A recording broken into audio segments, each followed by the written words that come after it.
Yeah.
Camera use करना चाहिए।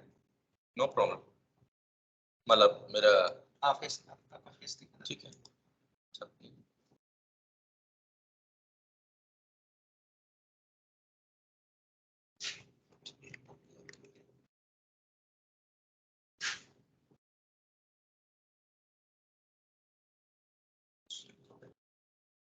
तो जो लाइव का क्वेश्चन अगर कुछ है तो जैसा देखेंगे। क्वेश्चन यहाँ पर दिखाई देगा, इसमें आएगा, इसमें आएगा। ठीक है।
Yeah, a very good afternoon to everyone.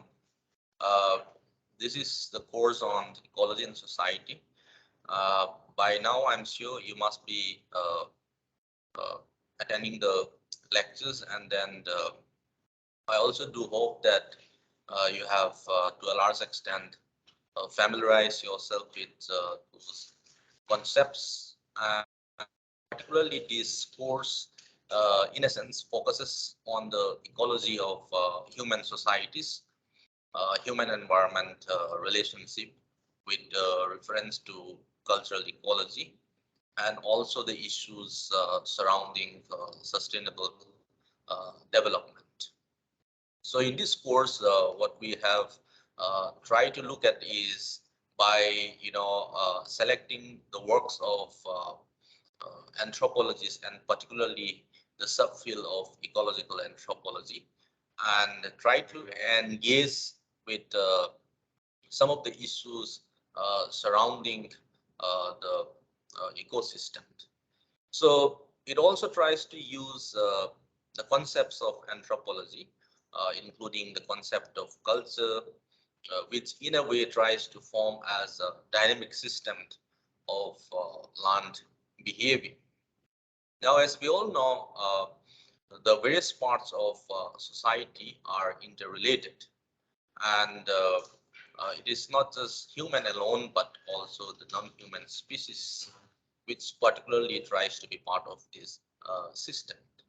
And we also tries to also engage in trying to look at these whole institutions as a family, which cannot be afford to look in the isolation from whether it's the economic, the political, or maybe from the religious perspective. Therefore, we are in a way trying to see that uh, changes which occurs in one aspects of uh, the have further ramifications on other parts of the systems. So therefore, we attempts to engage in trying to look at the larger holistic system that is the interrelated parts at its core of the social theory. Therefore, we have also tried to look into the issues confronting the human society, particularly in the later part of the 20th century. And the post 1960s again has different ways of looking at the environmental issues, which we also, have defined it as the new environmentalism. That is the post 1960s, particularly with the works of Rachel Carson's uh, work, where she tries to initiate a new ways of looking at uh, the ideas of ecological awareness, and also particularly the way in which we positioned the human society.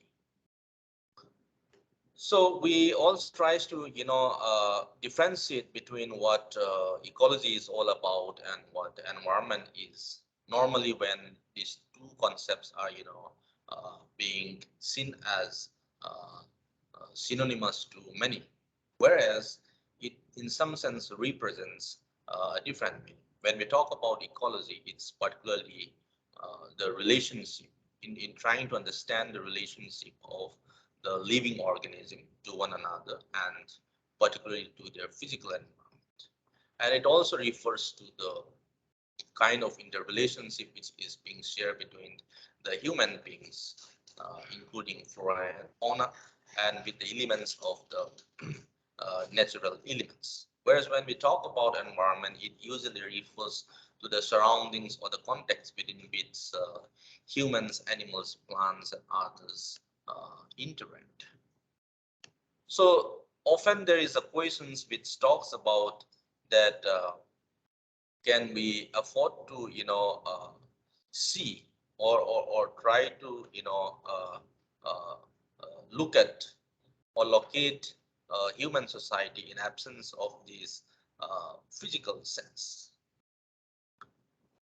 So Moving on, we also tries to familiarize ourselves with some of the basic principles uh, within the paradigm of this ecology. We have taken up some of the concepts like what biotic communities represents, and also at the same time how the different ecological communities have different components, and also the biological interactions which are usually multiple and cumulative. So I'm sure if you run through the slides, and then when even when the lectures seems a little bit confusing, you can still refer the lecture slides, and I've engaged my TS to also upload the lecture slides. So I hope by now they might have, and if they haven't, I'll again remind them to upload the relevant lecture slides and the readings as well, so that the confusions and doubts are being cleared. Now, one of the fundamental facts remains that the ecosystems are again self-regulating, and does not which does not necessarily mean that they are simple or stepped. Rather, the increasing in produces which sort of like tries to create a positive feedback on the consumers, and which in a way the kind of relationship which is being shared by all forms of living organisms. So by saying so, we also tries to identify the functional and the structural relationship which is shared among the living organisms. And we all know how the food chain, or the biological aspects in some way operationalized. And we also have tried to look into the way in which humans have the impacts on the planet Earth. In other words, we can say the anthropogenic or the carbon footprint, because the actions human have does have larger ramifications on the physical planet Earth. Now, some of the ecological disasters which we have witnessed in the past few decades has been an eye-opening, and to a large extent has created uh, an ecological awareness amongst the human society across the world, not necessarily confined to one particular regions, but across the planet Earth.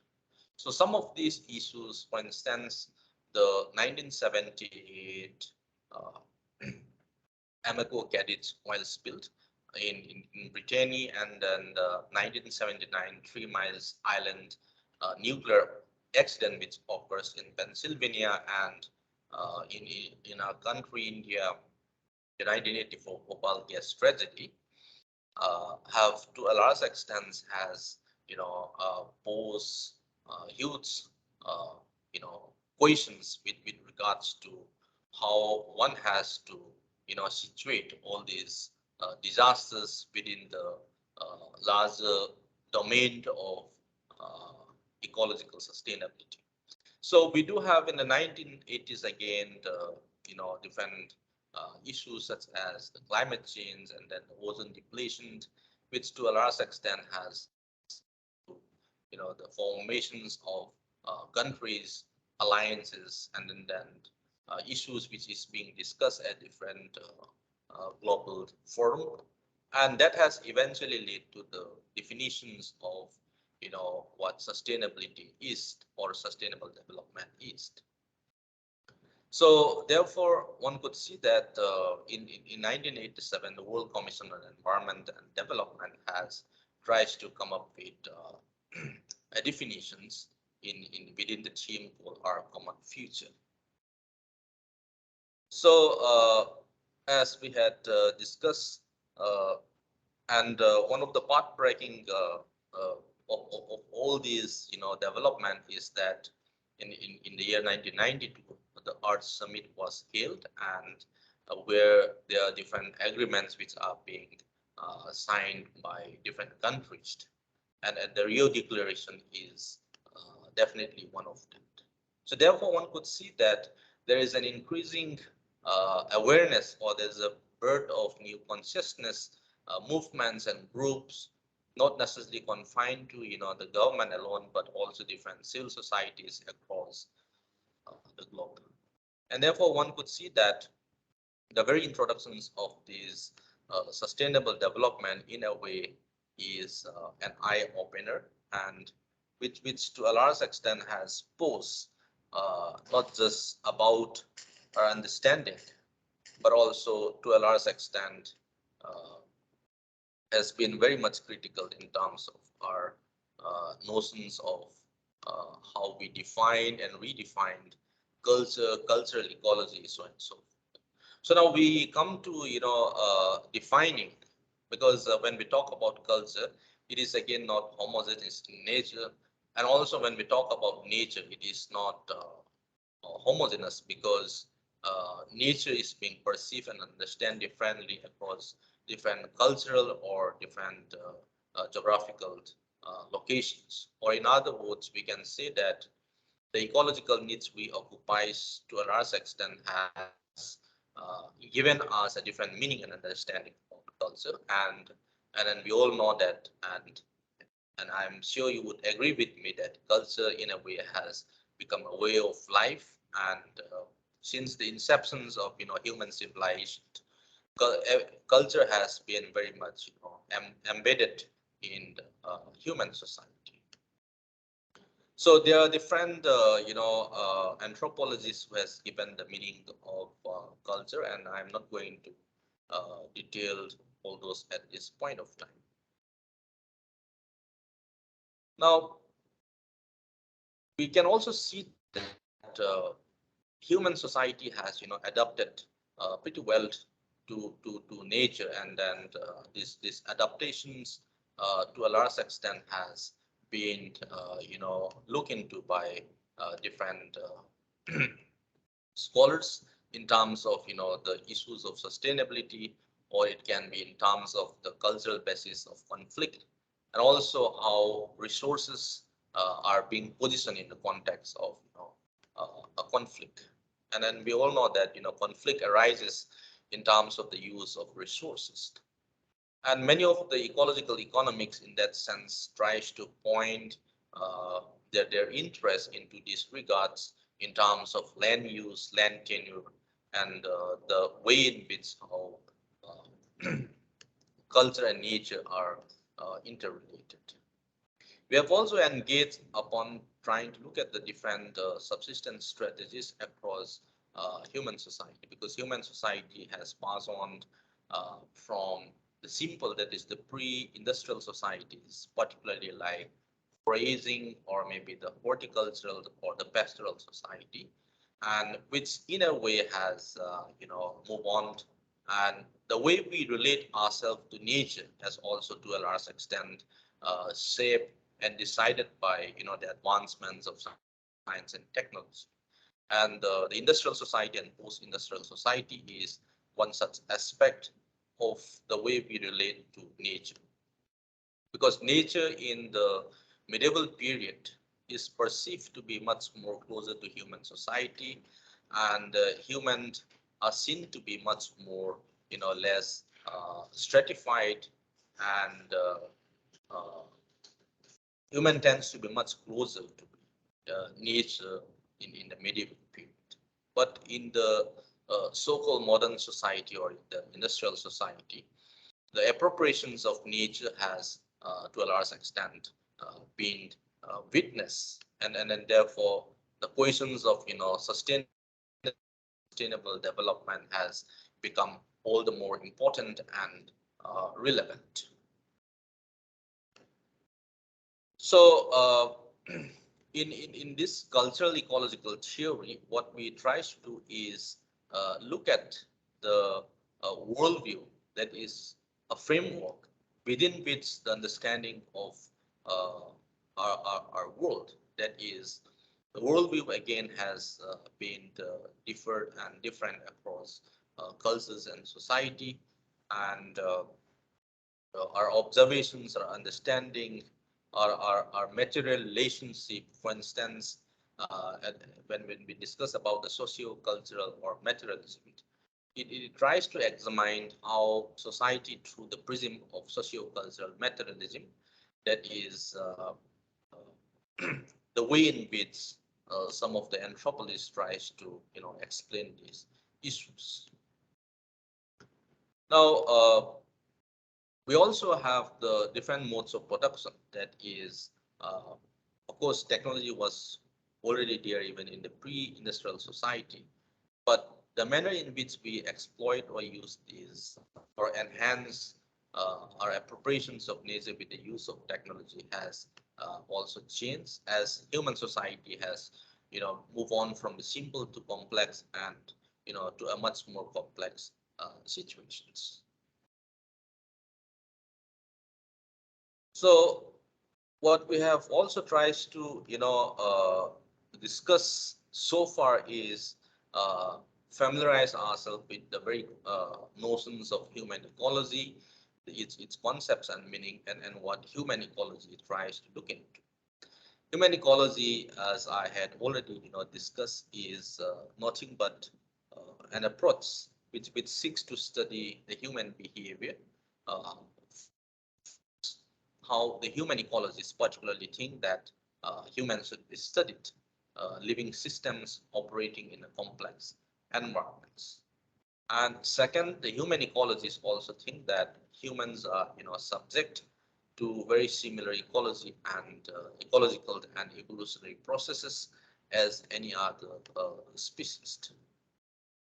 So the literal understanding of human ecology is such that it tries to look into the interactions of human with their environment, or the study of the distribution and abundance of humans. So for human ecology, in some sense, tries to deals with the relationship between humans and their environment. So therefore, the usage of this particular term, that is human ecology, actually tries to look into the broad aspirations or understanding the human behavior. Now, across the successive stages of human society, we could see that there are different elements or factors which have affected the human population growth, and beginning from, say, the agriculture production or evolution, the increase in the knowledge systems, or maybe the better healthcare systems, or advances in medicines and technology, to a large extent has an implications in trying to understand the demographic profile of human society across the globe, such as the death rate, or maybe the uh, longer lifespans, and also the increased birth rates in some areas, because the longevity of or lifespans of human society has again increases to a large extent because of the advancements of medical sciences. Now, to many of the ecological anthropologists, they are also concerned about how human society or human are being, related with, the resources. Because resources, as we all know, they are renewable, non-renewable resources, and which perhaps can also, be replaced, and which cannot be replaced in one's lifetime, particularly the use of, fossil fuels and others.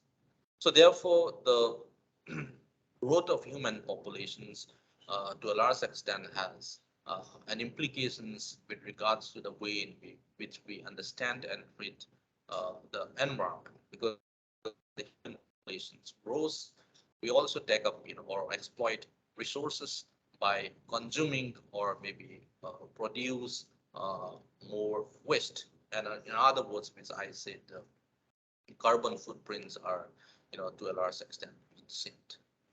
So as particularly in the post-industrial society, we could see, the process of such as urbanization, which particularly we can see people, shifting from, the rural areas to cities, and we also have witnessed the industrialization process, and also all this to a large extent contributed to the destructions of farmland, and at the same time deforestations. All this to a large extent has also led to the decreasing spaces of the loss of habitats, and also decrease in biodiversity. So one could see that there is an increasing level of pollution. Uh, when I talk about pollution, it also includes the water pollutions, air pollutions, or maybe land pollutions, which has a bad influence on the well-being of humankind. So therefore, it has all the more increasingly important to look at these very particular issues of or the ecological sciences which begins to develop, which is today known as the human ecology. So therefore, human ecology to a large extent is a discipline which tries to engage with the understanding between the humans and the natural environments. And we have also looked into some of the you know human ecologies, and I'm not going to detail that at this point of time. And we have also begin looking at what ecological anthropology is, the kind of complexities or the premises which it focuses, that is particularly the relations between people and their environment. So ecological anthropology attempts to look at the way in which uh, the populations shapes its environment, and also uh, in return how these relations form the population's social, economic, and political life. Now, many of thinkers like Malthus come up with population theory, which tries to focus on the growth of populations. One of the main argument which is being made by Malthus is that uh, population grows exponentially, whereas resources grows geometrically. So therefore, there is a nuances in terms of or imbalances in terms of the growth of how these issues are being confronted with. Now, in that sense, we can say that ecological anthropology, in a way, attempts to provide a materialist explanations of human society and culture as products of adaptation to a given environmental situations. So we could also see that some of the other important works, particularly as I had mentioned, not just Malthus' population theory, but Origin of Species by Charles Darwin again uh, tries to give us an idea about how the evolution based on the idea of descent, and where more individuals in some way produce uh, than what can possibly survive, and then therefore there is a competition between the individuals. So therefore one could see that there's a rising stratification or inequality among humans, because uh, as human tries to engage with appropriations of this idea.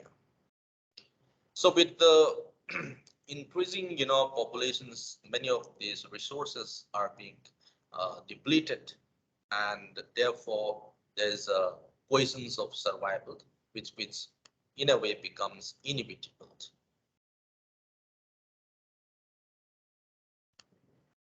So we had also tried to look at the very basic way of trying to engage, or the differences between nature and culture, and then how these two are being divided, and particularly how nature is being understood in its broadest term. So nature can in some way be, understood, the physical world and also to the life in general. And the study of nature in some way is very much uh, part of the human society.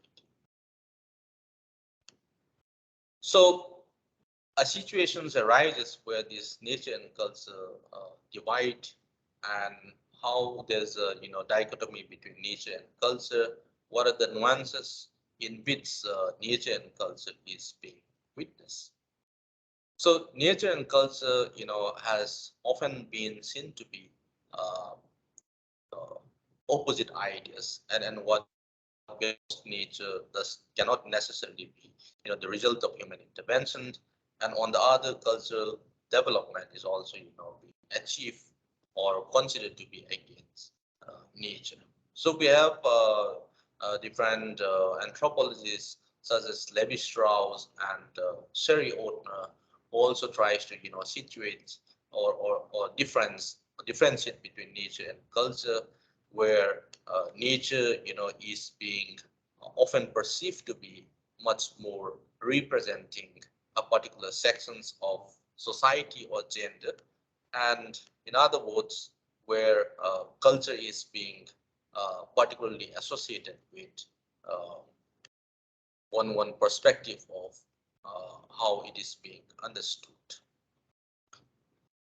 Now, many scholars also tries to look at the relationship between nature and culture, and then how they have theorized the relationship between nature and culture, and why has nature or culture been such a central and contested conceptual pair in this particular discipline.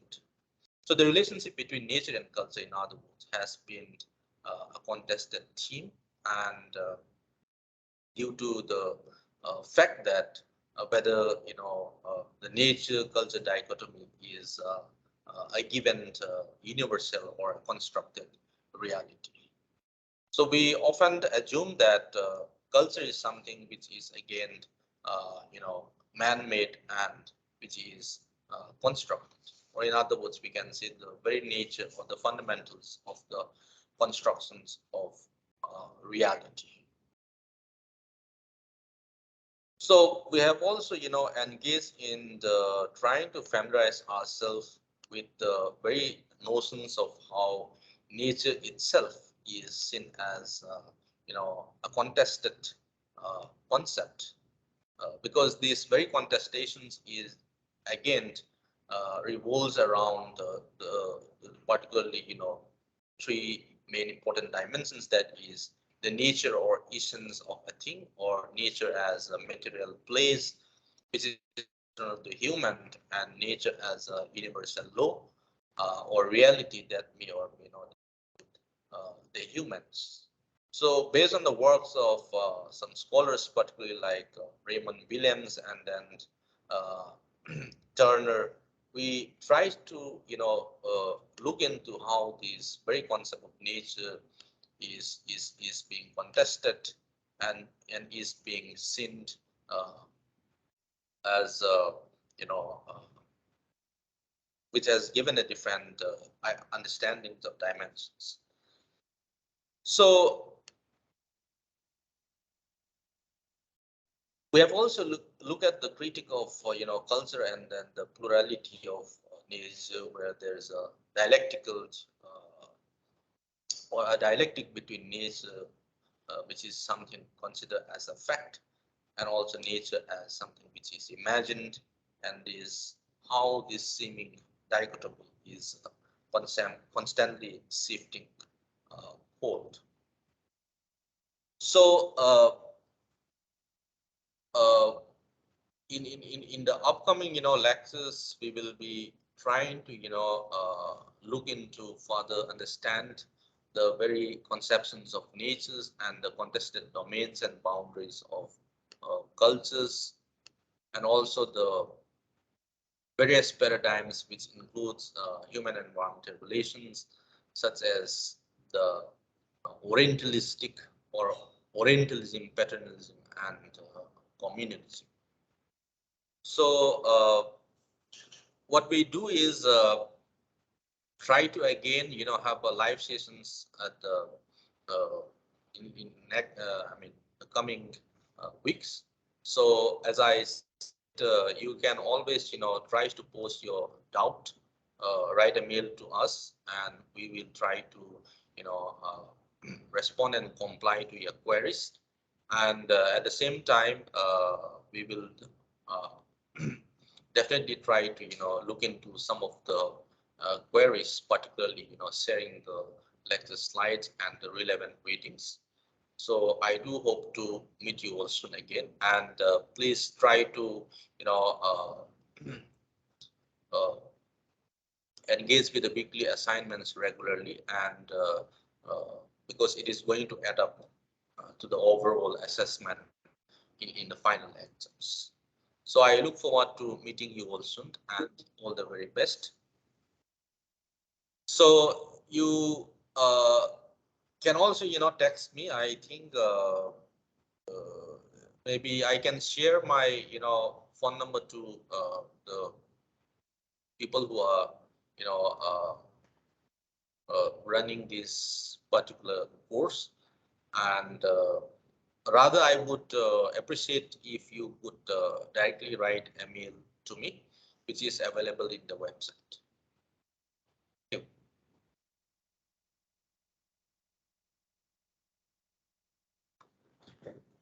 कोई phone number मांग रहा था इसलिए